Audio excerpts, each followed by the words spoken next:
بھٹو جو تھا یہ خالصتاً اسٹیبلشمنٹ کا آدمی تھا. ایوب خان نے اس کو لے کے آیا تھا. اس سے پہلے اسٹیبلشمنٹ کا سامنا بہت چھوٹے چھوٹے اور طرح کے لوگوں سے تھا. میں اگر سچا ہوں میں مذہب استعمال کروں تو سچ کے طور پہ استعمال کروں. میں اگر جھوٹا ہوں تو مذہب استعمال کروں. مذہب کا اس میں کیا قصور ہے؟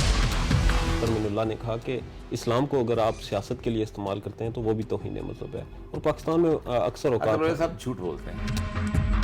ترمین اللہ کی کیا حیثیت ہے اس کو کہے کہ وہ نہ کرے؟ یہ تو مقدمہ ہونا چاہیے توہین رسالت کا ترمین اللہ پہ, اور توہین مذہب کا مقدمہ ہونا چاہیے. دنیا کی ہر چیز استعمال ہو سکتی ہے, مذہب نہیں استعمال ہو سکتا. پاکستان کے حالات ایک دن میں بہتر ہو سکتے ہیں بشرطے کہ آپ عزت سے کچھ فیصلے لے لیں. پہلے ان کی جائیدادیں بیچ کے قرضے پورے کر لو, جو بچ جائے پھر ہم دے دیں گے. فارن آفس کی طرف سے تو اسد مجید صاحب سے نا خود ٹھیک ہر ایمبیسی کے اندر کچھ اتیشی ہوتے ہیں. ٹھیک ہے. اس میں ایک اور اتیشی بھی بیٹھا ہوا تھا. اس اتیشی کے باس کو ایڈریس تھا, لگتا میرا جائیے, اب پتہ نہیں کس کو تھا. یہ الگ بات ہے کہ اس کا پولیٹیکل ایکسپیرینس کوئی نہیں تھا, ابھی بھی نہیں ہے. اسلامی جمہوریہ پاکستان سے میں ہوں وقار بگا اور آپ دیکھ رہے ہیں سیاست.pk. آج میرے ساتھ موجود ہیں پاکستان کے صف اول کے دانشور اور انتہائی ماہر تجزیہ کار اور یہ مقبول جان صاحب. اور یہ صاحب میری خوش قسمتی کہ آپ نے مجھے قیمتی وقت دیا, بہت شکریہ. آپ کی محبت, آپ تشریف لائے. سر آج جس موضوع پہ ہم بات کریں گے وہ اس وقت کرنٹ پولیٹیکل سچویشن ہے. عمران خان کو گورنمنٹ سے نکالا گیا اور ایک محاورہ ہے کہ کبڑے کو لات پڑی اور وہ سیدھا ہو گیا.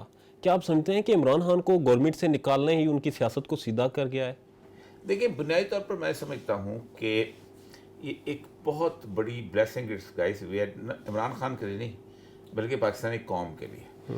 گزشتہ کافی عرصے سے تقریباً 9/11 کے بعد سے پاکستانی قوم یہ تصور بنا رہی تھی آہستہ آہستہ کہ پاکستان کے فیصلے جو ہیں وہ پاکستان میں نہیں ہوتے, پاکستان سے باہر ہوتے. مشرف کے دور کے اندر جو کچھ یہاں پر بیتا اور اس دوران جس طرح لوگوں نے ریئیکٹ کیا, جس طرح مشرف نے مکمل طور پر 9/11 کے اندر 57,000 امریکن جہاز یہاں سے اڑ کے گئے, پھر اس کے بعد 500-550 بندوں کو پکڑ کے گوانتانامو بے میں بھیجا گیا, پھر اس کے بعد ایک سیکولرزم کی ایک لہر چلی, سب کچھ لوگوں کو اندازہ تو تھا کہ امریکہ جو ہے ہمارے ساتھ یہ کچھ کرتا ہے. لیکن امریکہ کی ایک ڈرٹی پکچر جو تھی, ایک گندی شکل جو تھی, وہ کھل کے سامنے نہیں آتی, نام کو نہیں لیتا تھا. جس طرح ہم بھی ابھی تک ہم ایسے اسٹیبلشمنٹ کا نام لیتے ہیں, جیسے خاتون ایک زمانے میں اپنے شوہر کا نام لیا کرتی تھی, وہ کھل کے بات نہیں کرتے. تو وہی امریکہ کی بھی بات تھی. عمران خان کے آنے کے بعد کپڑے کو لات نہیں پڑی. پاکستانی قوم پہ بہت بڑا احسان ہوا ہے کہ پاکستانی قوم کے سامنے کھل کے ایک دشمن سامنے آ گیا اور پاکستانی قوم نے اس دشمن کے سامنے ریئیکٹ کرنا شروع کر دیا. اس لیے جو اس سائڈ پہ اس لائن پہ کھڑا ہے اس سے پاکستان کی قوم نفرت کرنا شروع ہو گئی, اور یہ بہت بڑی بات ہے. سر آپ نے تاریخی پس منظر بھی اس کا بیان کیا کہ جس طرح پہلے بھی مداخلت ہوتی رہی, تو کیا پاکستان شروع سے اتنا کمزور تھا یا مزید ہم کہیں بہتر ہو سکتے ہیں کہ جس طرح اس وقت عمران خان نے ایبسلیوٹلی ناٹ کہا اور جس طرح قوم بھی انہوں نے بھی عمران خان کا ساتھ دیا؟ پاکستان کبھی بھی کمزور نہیں تھا, پاکستان کی لیڈرشپ کمزور تھی. دیکھیں نا, لیاقت علی خان صاحب نے جس وقت دورہ قبول کیا, آپ کو پتہ ہے کہ ابوالحسن اصفہانی وہاں سفیر تھے, تو انہوں نے لکھا خط لیاقت علی خان کو کہ آپ نے روس کا دورہ قبول کر کے بہت اچھا کیا. اب امریکی ہمارے آگے پیچھے گھومتے ہیں کہ آپ ہماری بات مان لو, ہمارا ٹور کر دو. اس کا مطلب یہ ہے کہ پاکستان کی جغرافیکل امپورٹنٹ بہت زیادہ تھی, تو اب آپ اس دورے کو قبول کریں. تو ٹرو مین صدر ہوتے تھے, انہوں نے لیاقت علی خان صاحب کو خط لکھا اور انہوں نے دورہ قبول کر لیا. اب ہونا تو چاہیے تھا کہ آپ عزت سے غیرت سے جاتے ہیں. آپ نے کہا آپ ہمیں ہمارا جہاز بھیجیں, ہم تو سفاری والے, اس میں جہاز میں کیسے ہیں, سواری والا تو ہماری عزت نہیں وزیر اعظم کی. تو امریکہ کے ٹرو مین نے اپنا جہاز بھیجا, اس میں لیاقت علی خان صاحب اور ان کی بیگم رانا لیاقت علی خان تشریف لے کے 12-13 دن کا وہاں ٹور ہوا, مختلف اسٹیٹس کا, بڑی اسٹیٹ سب. پھر کہا ہم کچھ دن ہم یہاں رہ رہے, تو انہوں نے امریکہ میں رہے کچھ دن. پھر اس کے بعد وہاں سے وہ انگلینڈ چلے گئے, وہاں بھی انہوں نے اسی جہاز کو استعمال کیا. پھر وہاں سے وہ کینیڈا چلے گئے, وہاں بھی انہوں نے استعمال. 2.5 مہینے کے بعد وہ ٹور کر کے واپس آئے. آپ مجھے یہ بتائیں, جس ریاست کے وزیر اعظم کا یہ رویہ ہوگا تو امریکہ تو سمجھیں گے کہ یہ تو چھوٹی چھوٹی چیزوں کے اوپر بھی اپنے اوپر سیلف ریلائنس نہیں ہے, آگے کیا ہوگا. اس طرح پھر وہ کھیلے ہیں پورے ٹینیور میں. ایوب خان کے ساتھ بھی کھیلے. ایوب خان کو تو خود لے کے آئے تھے, وہ جو رپورٹ اب تو اوپن ہو گئی کہ ایوب خان جو تھا, اس کے بعد جو امریکن نیوی کی رپورٹ تھی وہ اس کے یہ تھا کہ 6 فٹ 2 انچ قد کا آدمی ہے, بڑا زبردست قسم کا کمال سرخ و سفید شخص ہے, بہت آٹوکریٹک ہے اور امریکہ کے ساتھ بہت لائل ہے. اور اس کے بعد آپ کو امریکہ کو چاہیے بھی لائلٹی ہوتی ہے, اور لیاقت علی خان نے سب سے پہلا آرڈر جو آ کے کیا تھا وہ یہی تھا کہ میجر جنرل ایوب خان کو ہم بناتے ہیں army chief. General Gracey army chief تھا اور اس کو 18-19 دن کے بعد اس کو میجر جنرل سے لیفٹیننٹ جنرل پروموٹ کیا گیا اور 20-25 دن کے اندر اس کو اپنا وہ فل جنرل بنا کے وہ کرا دیا. تو اصل مسئلہ یہ ہے کہ ہم نے شروع دن سے ہماری لیڈرشپ کی احساس کمتری اور لیڈرشپ کی کمپرومائزز اس کی وجہ سے امریکہ ہمارے پر شیئر ہوا. سر جس دن عمران خان کی گورنمنٹ ختم ہوئی پارلیمنٹ میں بھی ہم نے دیکھا ملک میں ہم نے دیکھا لیول 4 کی سیکیورٹی تھی اسلام آباد میں رینجرز آگے اور کچھ ٹی وی چینلز نے ذرائع کی کچھ مصدقہ غیر مصدقہ ہب نے بھی بریک کی. تو یہ ایک ایسا ٹینس ماحول بنایا گیا. اس کے بعد عمران خان نے گورنمنٹ چھوڑی اور سارے معاملات ہوئے. تو اس کے پیچھے پاکستان میں کون لوگ تھے جنہوں نے یہ سب کچھ مینج کیا یا یہ ایک جنون مسئلہ تھا بننے کی جائے؟ پاکستان میں بڑے عرصے کے بعد نہیں بلکہ شاید پہلی دفعہ ایسا ہوا. پاکستان میں 3 دفعہ بہت بڑی جسے کہتے ہیں نا جیسے تبدیلی آئی ہے عوام کے اندر. پہلی دفعہ ذوالفقار علی بھٹو کے وقت آئی تھی. بھٹو جو تھا یہ خالصتاً اسٹیبلشمنٹ کا آدمی تھا. ایوب خان نے اس کو لے کے آیا تھا اور ایوب خان کے ساتھ وہ اس حد تک تھا کہ محترمہ فاطمہ جناح جو کہ اپوزیشن کی لیڈر تھی اس کے مقابلے میں ایوب خان کا چیف پولنگ ایجنٹ تھا. اپوزیشن چھوٹی نہیں تھی. خان عبدالعلی خان بلکہ غفار خان بھی زندہ تھا اس وقت, خواجہ ناظم الدین, اس کے بعد آپ آ جائیں اپنا حسین شہید سہروردی, اس کے بعد دیکھیں مولانا مفتی محمود, شیخ مجیب الرحمان, نوزادہ نصر اللہ, کون کون تھا جس وقت نہیں, ممتاز دولتار, کیا کیا لوگ تھے اس وقت. یہ سارے لوگ جدوجہد بھی کر رہے تھے. لیکن ذوالفقار علی بھٹو جب اگست کی 16 یا 17 کو جب اس نے نکلا ہے تاشقند کا نام لے کے اور اس نے کہا کہ بھٹو نے تاشقند میں جیتی ہوئی جنگ ہار دی ہے, تو پنڈی سے لاہور پہنچتے پہنچتے بھٹو ایک بہت بڑا لیڈر بن چکا تھا اور پبلک نے ریئیکٹ کرنا شروع کر دیا تھا. پھر بھٹو نے اس کو جیسے کیچ کیا, وہ ایک علیحدہ خوفناک سٹوری ہے. اس کے بعد پی این اے کے زمانے میں اٹھی تھی یہ موومنٹ. پی این اے کی صورتحال یہ تھی کہ 7 مارچ کو قومی اسمبلی کے الیکشنز تھے اور رات کو پی این اے نے اعلان کیا کہ ہم اس کے نتائج کو نہیں مانتے اور ہم بائیکاٹ کرتے صوبائی اسمبلی کے الیکشنز کا. 11 مارچ کو صوبائی اسمبلی کے الیکشن تھے. 11 مارچ کو الیکشنز موجود تھے, سارے کے سارے لوگ موجود تھے, ہر چیز ہو رہی تھی, لیکن ہو کا عالم تھا. پیپلز پارٹی کے لوگ ووٹ ڈالے نہیں گئے تھے. تیسری دفعہ عمران خان کے زمانے, لیکن عمران خان کا معاملے کو یہ جج نہیں کر رہے. عمران خان کے وقت 200-250 کے قریب لوگ جگہوں پہ لوگ نکلے ہیں اور پبلک نکلی ہے, خود بخود نکلی اور بغیر کسی لیڈرشپ کے نکلے. اس سے پہلے اسٹیبلشمنٹ کا سامنا بہت چھوٹے چھوٹے اور طرح کے لوگوں سے تھا.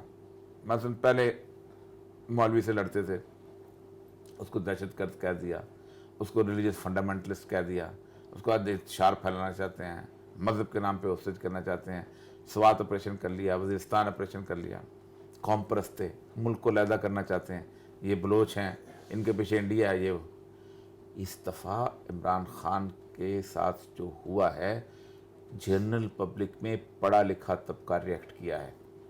پڑھے لکھے طبقے کو بتانا نہیں پڑتا اسٹیبلشمنٹ کیا ہے, اس کو پتہ ہے اسٹیبلشمنٹ اسلام آباد سے کتنے میل دور ہے, اسٹیبلشمنٹ کا حدود ضربہ کیا ہے, اسٹیبلشمنٹ کیا کھاتی ہے, اسٹیبلشمنٹ کیا پہنتی ہے, اسٹیبلشمنٹ کس طرح کی زمینیں جائیدادیں جاگیریں رکھتی ہے, سب پتہ ہے.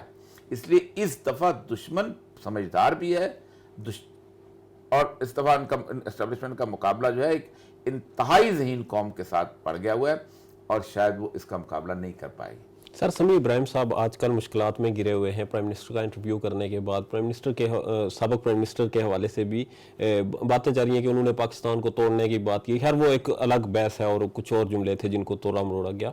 سمیع ابراہیم صاحب نے ایک خبر بریک کی تھی کہ پاکستان میں ایک بہت بڑی انویسٹمنٹ کی گئی اور پیسہ پاکستان میں دیا گیا اس گورنمنٹ کو چینج کرنے کے لیے.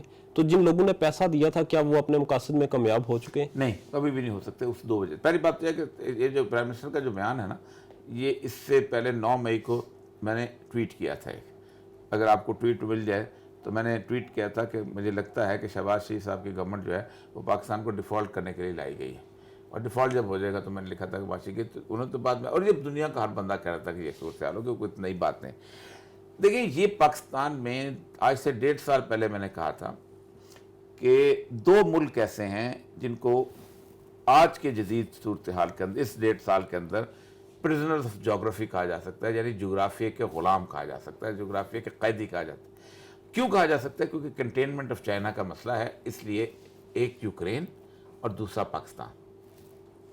2022 کے آغاز میں میں نے کہا تھا کہ یوکرین پہ حملہ ہو جائے گا، میرے یوٹیوب چینل پہ موجود ہے، ہر جگہ موجود ہے، میرے کالمز موجود ہیں۔ میں نے کہا تھا پھر دوسرا یوکرین میں انہوں نے 2014 میں سیم کام کیا تھا، اس کو کہتے ہیں اورنج ریولوشن۔ پیسے لے کے آئے تھے اپوزیشن پارٹی کو، بلکہ اس کی پارٹی کے بندے توڑے تھے، تو وہاں ایک نو کانفیڈنس موو آئی تھی 2014 میں۔ پھر اسی طرح دھرنا ہوا تھا، دھرنے میں 80 لوگ مرے تھے، باقی لوگوں کو گرفتار کر لیا گیا تھا، کچھ مسنگ پرسنز ہو گئے تھے، اور وہ بیچارہ جو رشین لائلسٹ تھا، ان کا پرائم منسٹر جو تھا، وہ بھاگ کے کریمیا چلا گیا تھا، اور یہاں پہ زیلنسکی کو لے آئے تھے اپنے سٹوج کو۔ لیکن ہوا کیا، رشیا بہت اس نے کلوزلی واچ کرتا، اس نے ایک دم کریمیا پہ حملہ کر کے کریمیا کا اپنے ساتھ ملا دیا، تاکہ وہ 13 میں سے 5 بندرگاہیں جو ہیں اس کو مل جائیں۔ وہ مل گئی اس کو، اب وہ سکون سے بیٹھ گیا تھا۔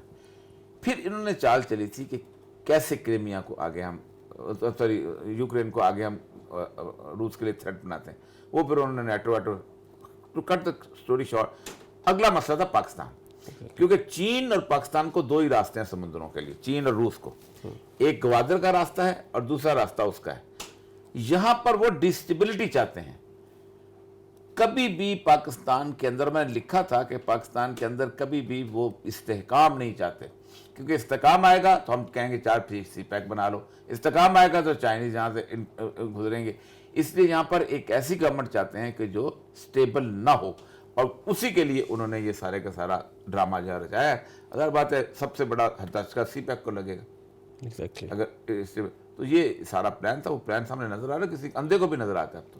سر، ملکی معیشت اس وقت آپ بھی دیکھ رہے ہیں، ہم بھی جس طرح سے ایک بری ترین صورتحال اختیار کر چکی ہے، پیٹرول مہنگا، بجلی کی قیمتیں بڑھ چکی، IMF کی شرائط جو ہیں وہ مان رہی ہے گورنمنٹ، تو ادھر سے پاکستان میں انسٹیبلٹی بھی ہے تو پولیٹیکلی، تو آپ کیا سمجھتے ہیں کہ پاکستان کے حالات کچھ بہتر ہو سکتے ہیں یا مزید خراب ہوں گے اگلے؟ پاکستان کے حالات ایک دن میں بہتر ہو سکتے ہیں، بشرطے کہ آپ عزت سے کچھ فیصلے لے لیں، اور میں نے اس کے اوپر بڑے تفصیل سے کم 50 کالم لکھے ہوں گے۔ دنیا میں کم سے کم 5 سے 7 ملک ایسے ہیں کہ جنہوں نے عالمی قرضے دینے سے انکار کیا۔ دیکھیں IMF ہمیں قرضہ نہیں دیتا کبھی بھی، IMF ہمارے پاس کچھ پیسے رکھواتا ہے تاکہ ہم جو بینکس ہیں نا ان کے قرضے واپس کر سکیں۔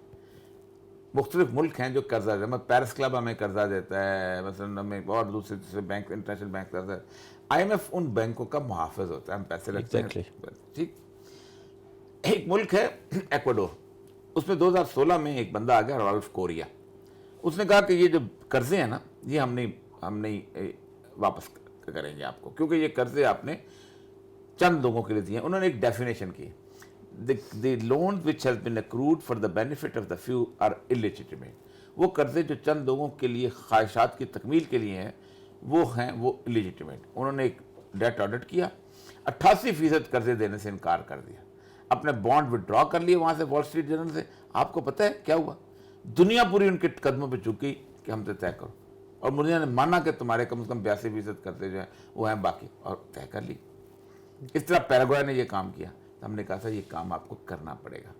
یہ جو لوگ کہتے ہیں نا کہ IMF یہ کہتا ہے بجلی، IMF نے کبھی نہیں کہا بجلی بڑھاؤ، IMF نے کبھی نہیں کہا اپنا اس کا تیل کا، IMF کہتا ہے اتنے پیسے اکٹھے کر لو، بے شک لوگوں کی کھال کھینچ کے کرو اور پٹرول سستا بیچ دو، پیسے تم اپنے اکٹھے کر لو تاکہ قرضہ جو ہے بینکوں کو واپس کرو۔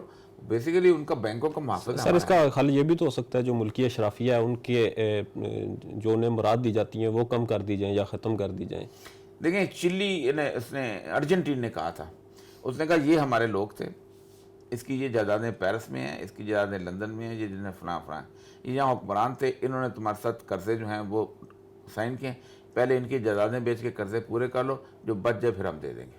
سر، ارشد شریف نے ایک سوال ریز کیا کہ جو سائفر آیا تھا جس کے بنا پہ سارے معاملات ہوئے، وہ سائفر کس کو ایڈریس تھا؟ کیونکہ وہ فارن منسٹر آف پاکستان کو ایڈریس نہیں تھا۔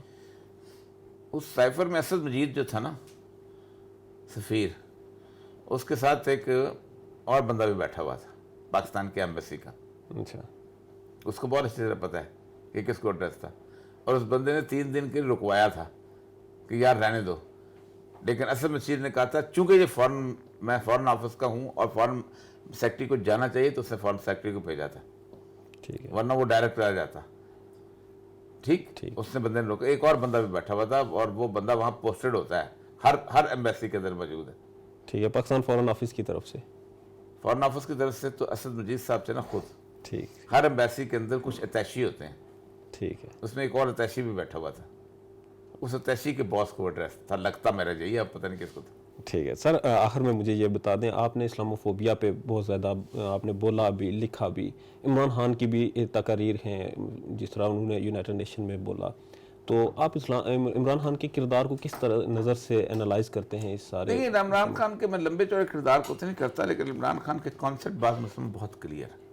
ایک تو یہ ہے کہ وہ عمران خان ویسٹ کو بہت اچھی طرح سمجھتا ہے اور سمجھتا ہے کہ ویسٹ کے ساتھ ڈیل کیسے کرنا ہے اور ان کے ساتھ کرتا ہے، ان کو ریئیکٹ کرتا ہے. یہ الگ بات ہے کہ اس کا پولیٹیکل ایکسپیرینس کوئی نہیں تھا، ابھی بھی نہیں ہے. لیکن دو چیزیں ایسی ہیں جو کسی آدمی کے لیے بہتر ہو سکتی ہیں. ایک تو اس کی نیت بہت خالص ہے اور دوسرا یہ ہے کہ اس کا پیکج کوئی نہیں ہے. اس نے اپنے بچے نہیں پالنے، اس نے اپنے بھائی بھتیجے نہیں پالنے، اس نے بہن بہنوئی نہیں پالنے. بہنوئی کو تو انہوں نے خلاف کر لیا ہوا. تو عمران خان جو ہے وہ کم از کم کرپشن کر کے پیسہ کہاں لے جائے. جس بنی گالا میں وہ رہتا ہے، وہ بنی گالا میں جو ہے وہ شوکت خانم کو دے دیا ہوا ہے. اس کے اندر وہ صرف موت تک رہ سکتا ہے، موت کے بعد اس کے بیٹوں کو بنی گالا نہیں ملے گا. تو عمران خان پہ ٹرسٹ کیا جا سکتا ہے، ایسی بات نہیں. سر آخر میں مجھے یہ بتا دیں کہ چیف جسٹس اسلام آباد ہائی کورٹ اطہر من اللہ نے کہا کہ اسلام کو اگر آپ سیاست کے لیے استعمال کرتے ہیں تو وہ بھی توہین مذہب ہے. اور پاکستان میں اکثر اوقات اطہر صاحب جھوٹ بولتے ہیں. رسول اللہ صلی اللہ علیہ وسلم نے فرمایا کہ بنی اسرائیل کی انبیاء جو تھے ان کی سیاست وہ کرتے تھے، اور چونکہ نبی نہیں آنے تو میرے بعد سیاست جو ہے میرے خلفاء کریں گے. کیا سیدنا ابو بکر رضی اللہ تعالیٰ توہین مذہب کرتے تھے؟ کیا سیدنا عمر رضی اللہ تعالیٰ توہین مذہب کرتے تھے؟ کیا سیدنا علی رضی اللہ تعالیٰ توہین مذہب کرتے تھے؟ کیا سیدنا عثمان رضی اللہ تعالیٰ توہین مذہب کرتے تھے؟ یہ تو مقدمہ ہونا چاہیے توہین رسالت کا اطہر من اللہ پہ، اور توہین مذہب کا مقدمہ ہونا چاہیے. مذہب کو آپ سیاست میں استعمال کر سکتے ہیں. سیاست کیا چیز ہے؟ سیاست جھوٹ ہے. اس کا مطلب یہ ہے کہ سیاست بدماشی ہے؟ نہیں ہے. سیاست کو بدماش رہنا چاہیے، سیاست کو جھوٹ رہنا چاہیے، ایسا نہیں ہے. اللہ نے خاص طور پہ انبیاء کو اتارا ہی سیاست کرنے کے لیے. جب اللہ کہتا ہے من لم یحکم بما انزل اللہ فاولئک هم الکافرون، جو لوگ ہم نے جو نازل کیا ہے جو اس کے مطابق فیصلے نہیں کرتے وہ کافر ہیں. من لم یحکم بما انزل اللہ فاولئک هم الفاسقون، وہ فاسق ہیں. من لم یحکم بما انزل اللہ فاولئک هم الظالمون، وہ ظالم ہیں. جب اللہ خود کہتا ہے کہ یہ تم سیاست کرو تو اطہر من اللہ کی کیا حیثیت ہے اس کو کہے کہ وہ نہ کرے. اطہر من اللہ پہ اگر یہ انہوں نے واقعی کہا ہے تو ان کا یہ تھا کہ سیاسی مقاصد کے لیے مذہب کو استعمال نہ کیا جائے. مقاصد کیا ہوتا ہے؟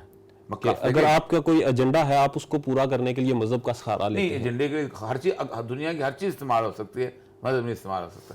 ایک آدمی جھوٹا ہے، ایک آدمی بے ایمان ہے، ایک آدمی بددیانت ہے، سب کچھ ہے، ٹھیک ہے، وہ ہر چیز استعمال کر سکتا ہے، وہ مذہب استعمال نہیں کر سکتا. ٹھیک ہے، ایک آدمی سچا ہے، پاک باز ہے، نیک باز ہے، وہ ہر چیز استعمال کر سکتا ہے، مذہب نہیں استعمال. میں اگر سچا ہوں میں مذہب استعمال کروں تو سچ کے طور پہ استعمال کروں. میں اگر جھوٹا ہوں تو مذہب استعمال کروں. مذہب کا اس میں کیا قصور ہے؟